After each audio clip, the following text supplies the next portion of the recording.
respected principal, teachers, parents and all my dear friends. My name is Gyanendra Kumar. At first, I wish you all a very happy Republic Day. Today is 26th January and we are celebrating 75th Republic Day of our nation. Republic Day is a national festival of India. We celebrate this day with great pride and happiness. On this day, 1995, the Constitution of India came into force. The Constitution of India is the supreme law of India. Our Constitution is the largest writing constitution in the whole world. Dr. B.R. Ambedkar is the father of our Constitution.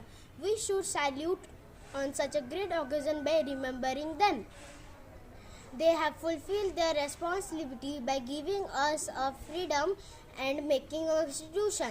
The Constitution provides us fundamental rights to citizens irrespective of the caste, religion and gender.